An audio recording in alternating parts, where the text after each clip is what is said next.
Hey you guys, I'm back in part two of discussing American Idol season 15 farewell season top three performance. But I'm actually going to be discussing at this point just my general feelings on Idol, the finale this season, and certain bullet points that I wanted to hit on. I have been watching American Idol since its inception. There was a couple of seasons where I didn't watch it all the way through, but I would say that I've been pretty obsessed with American Idol, like watching it consistently since season 11. And when I say that, that's when I really got on the bandwagon and or I should say back on the bandwagon. And I remember specific contestants. I remember performances. I remember personalities. It's season 11 was the season. And that's still my favorite season of American Idol. So that's kind of when I started getting back into this.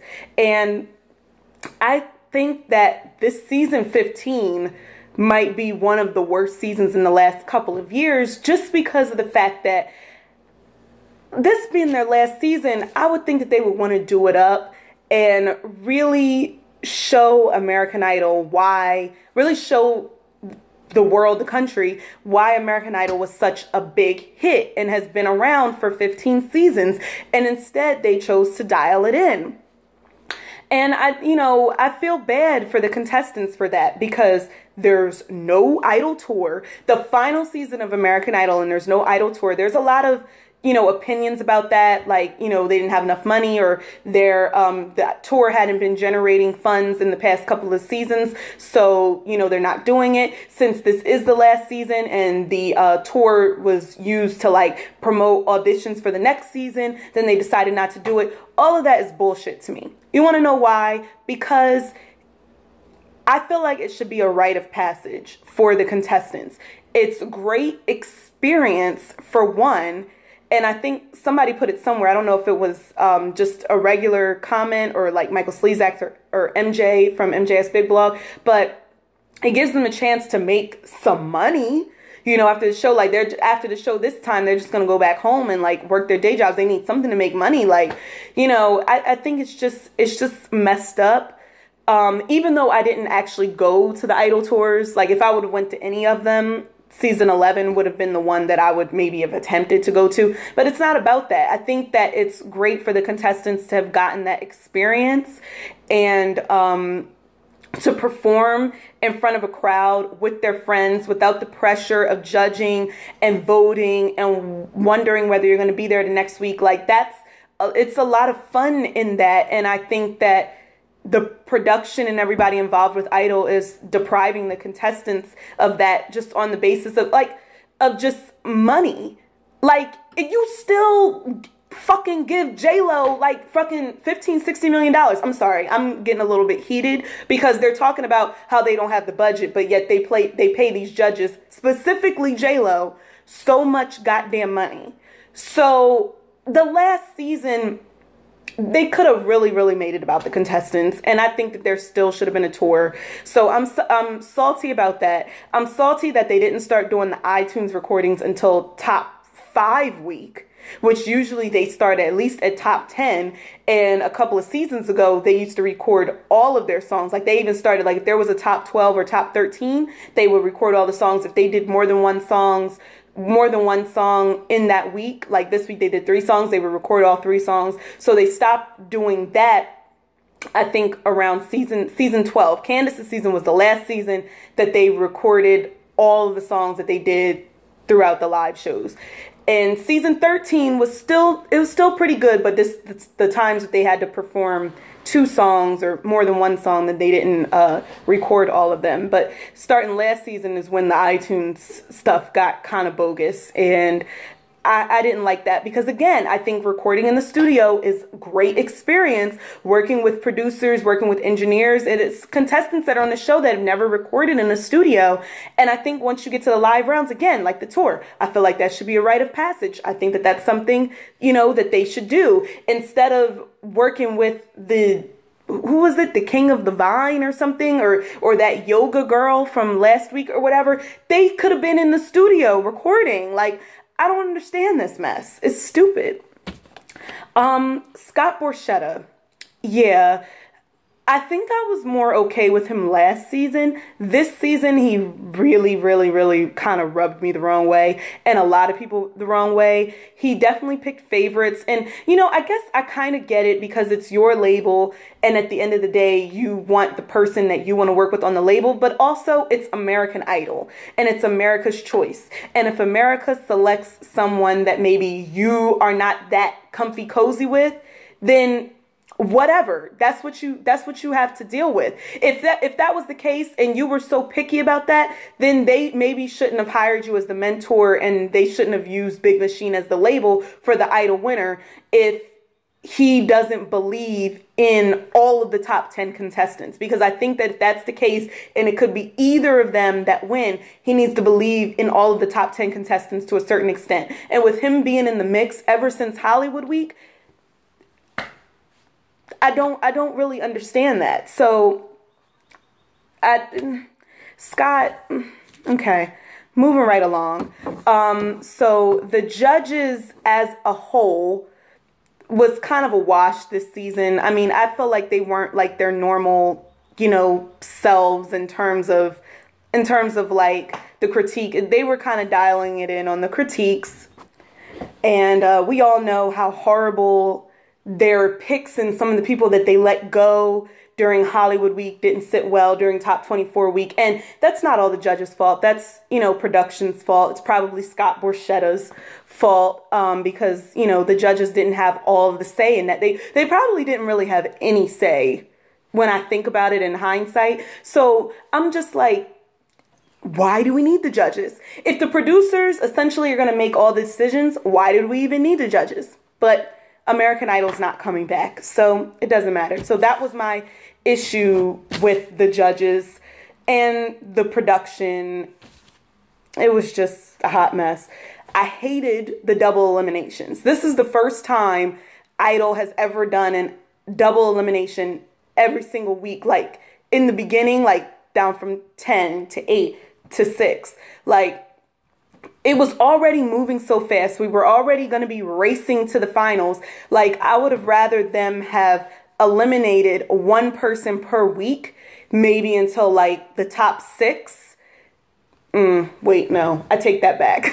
Maybe one person per week until like the top 8. So we have 3 weeks where they can, you know, perform these songs and they can sing, and we can kind of get to know them, get to know their feel. And then maybe they can do the double eliminations once we got an idea of that.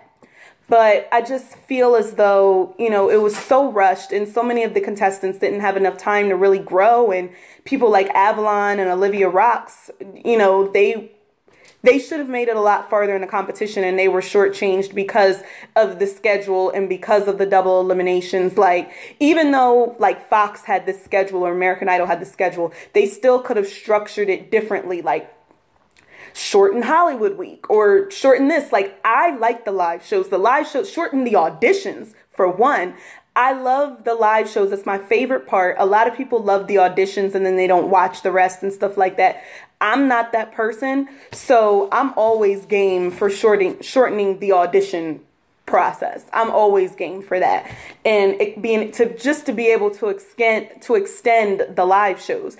And the fact that they got rid of the results show last season and that continued into this season, it still didn't work out because they just didn't do it right. Y'all can have everybody perform and still eliminate someone in the same night. I was so sick of everybody not being able to perform. They're practicing and preparing these songs that they might not even get to sing. Like, I think that's a hot mess. You're hearing your name, you went through, and then you got to go run and sing. Like, it's just stupid. It was so much better before last season when they had the performance night and the results night. It was so much simpler, and I kind of felt as though since this season was shortened and, you know, Empire was like on a long break and everything like that, that they could have had a performance show on Wednesday and a results show on Tuesday. Just a half an hour. Like, that's all you need, and just do that. Or if not, allow everybody to sing and eliminate somebody at the end. Like, I don't understand why that was so hard, but it doesn't matter because the show is over. But what I will miss most is I loved watching Reality Check Idology with Melinda Doolittle from season 6 of American Idol and Michael Slezak from TVLine.com. If you haven't seen Reality Check / Idology, you should seriously go check them out on TV Line's YouTube channel. They're hella funny, and them doing that kind of inspired me to want to do these recaps because I like talking about these shows with you guys. So it was really funny and it's fun. And also the number one thing that I'm gonna miss is the opportunity for me to be able to audition for American Idol, because you know, I auditioned quite a few times, never made it onto the show, and at this point I never will because it's canceled. Unless, you know, it potentially reboots in a couple of years, which a lot of people have that theory. But we'll see. So I guess overall you can say I didn't really like the season that much, but there were some contestants that I really gravitated towards, and I'm definitely going to be checking what they're going to be doing outside of the show. Definitely LaPortia and definitely Avalon. And also Jessica Cabral, eliminated too soon, should have made the top 24. Actually, should probably be in this top 3 right now. It should probably be LaPortia, Trent, and Jessica Cabral. Chick can sing. I subscribe to her YouTube channel, follow her on Instagram. She has these covers. She did a cover of Hello by Adele and Hollow by Tori Kelly. Mashed them up together. Sounds so beautiful. Like, definitely gonna be following her. I happen to really enjoy Avalon's original music, and you know, LaPortia, she won me over from Go, so I'm definitely going to be checking for them. And yeah, so that's going to be what I'm going to be doing post American Idol. And I have to say, I'm really excited about the finale because there is going to be a slew of American Idol alumni.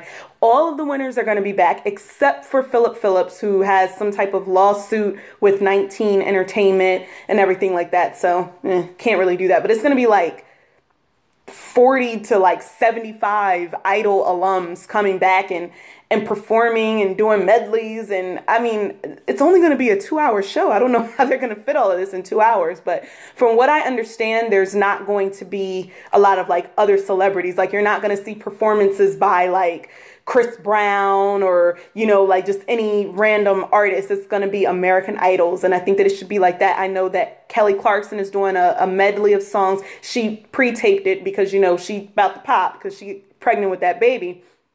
And Carrie Underwood is also doing, I think, a medley of her songs. Obviously, as the biggest American Idol winners, they deserve that spot. But like, everybody is coming back, and I think that I really have high hopes for the finale because I think that that's going to be like, it might make everything about the season okay that it was so shitty, because I feel the finale is going to be great. Simon, Paula, and Randy are going to be back. And just the nostalgia of it. Nigel Lithgow, the executive producer for many seasons, is producing the finale. I don't know if I'm that hype about that, but it's okay. So, as I said before, I'm really excited. And I mean, we're done with this journey. This was the first season of Idol that I recapped, but it's the last season of Idol that I'm recapping because it's over. So I feel a little bit sad about that. And I saw Ryan getting emotional. And I think it's going to be a lot of tears. A lot of people are going to be crying. So I'm here for it. I'm here for it all. So I will see you guys next week for the finale. See ya.